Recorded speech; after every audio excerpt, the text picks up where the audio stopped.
Father Pat joins us today on SSJ at home for our thrice weekly conversation. And Father, we're at that point on the calendar where every year churches all move toward sort of the opening of the church year, not the actual church year, but it's time to get busy at church again year. And that, because that always starts around the same time as Catechetical Sunday in September, as I recall. We have a lot of stuff coming up that we're in the midst of planning and finalizing to present to everyone, correct? Yeah, so always in the fall, activities pick back up again after a summer lull. Of course, this has been a strange year, right? So people weren't going on vacation as much during the summer as they normally would. And so people were around. We had really, in some ways, more activities going on during the summer.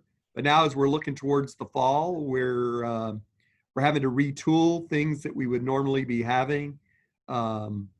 This weekend, right, we planned to have the Come and See, our ministry festival. Well, we're having to retool that. There'll be a form of that'll be coming out virtually on the web, where we'll be talking about the different ministries and small communities and activities that we have going on here at the parish. But even with all that, we have to continue to retool. And so that information will be coming out, as we complete it, as we get it out there. The staff, our volunteers, the pastoral council, we're all working hard to look at how we can kind of retool all of the events we normally would have in the fall to provide a great experience, even despite the social distancing and all.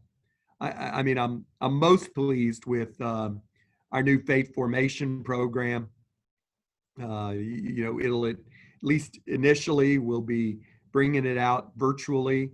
We'll be using Zoom and the breakout rooms in the Zoom, and we kind of had a chance to kind of test out how exactly all that would work last week with the Family Connect event with Zoom and with the breakout rooms, and lots of great reports that went really well. So, we're really optimistic that we can, despite the challenges, put on a great faith formation program.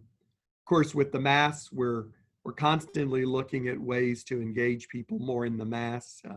Recognize a lot of people are still joining us via live stream, and want to continue to reach out and engage those that are joining us via live stream. We're still looking at what the roles for the ministries are. We need more ushers, right? We always need more ushers. But then on the other hand, our extraordinary ministers of Holy Communion, right?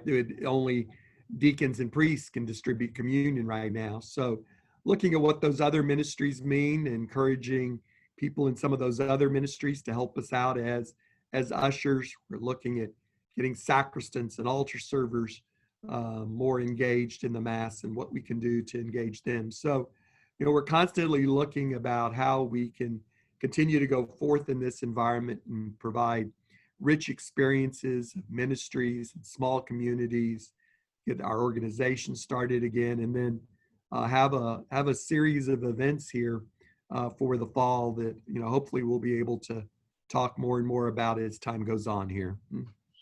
And I know this week coming up on Thursday is the conclusion of your three-part mini series, the picnic series, at which time you'll be talking about the Torah.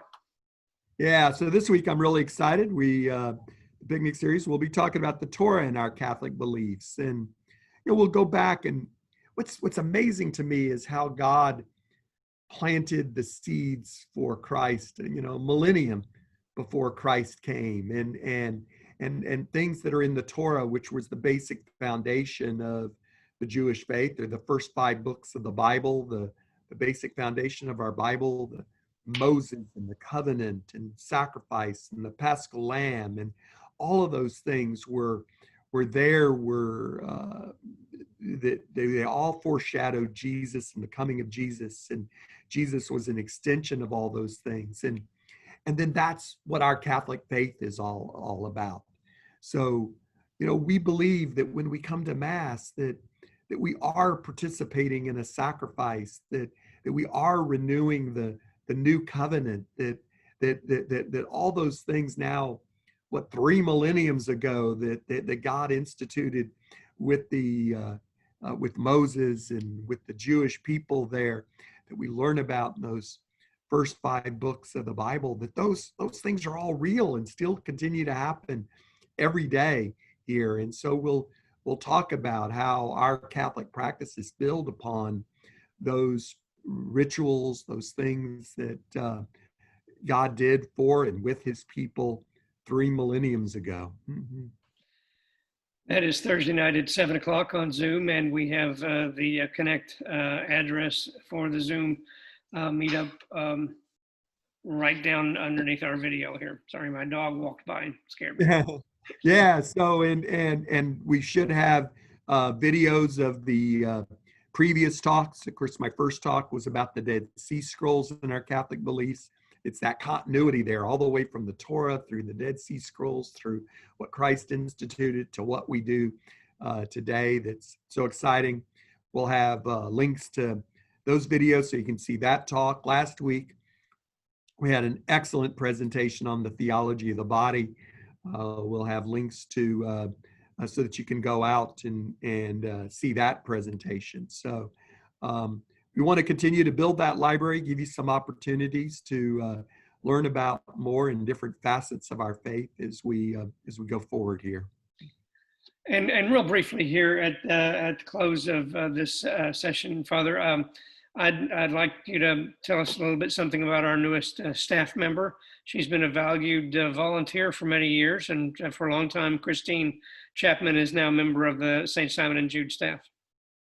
Right. I'm very excited that she's agreed to join our staff. Christine Chapman has been a member of our pastoral council for a couple of years now and has really been involved. She's been consulting with the staff and working with the staff on developing goals and just how we work together, especially here in this time where we're working remotely, where we're working from our offices, and she's given us a lot of great advice on how to work. She's been working with our volunteers, with our ministries, especially over this last year. She's been doing a lot of work with the liturgical ministries, and she's helped us in development and stewardship and things like that. So we're looking to make all of her volunteer work now. She'll be part of our staff, continuing that work, just helping us to develop as a parish, both with our staff, with our ministries, our volunteers, and with our financial development. So it's really exciting to have her on board. I know in the coming days we'll be also talking with her on one of these Zoom interviews as well. So we'll hear more from Christine and all that we have in store for us coming up in the fall. And we'll talk to you again on Friday. All right. See you. Thanks. See you. Thank you, everyone.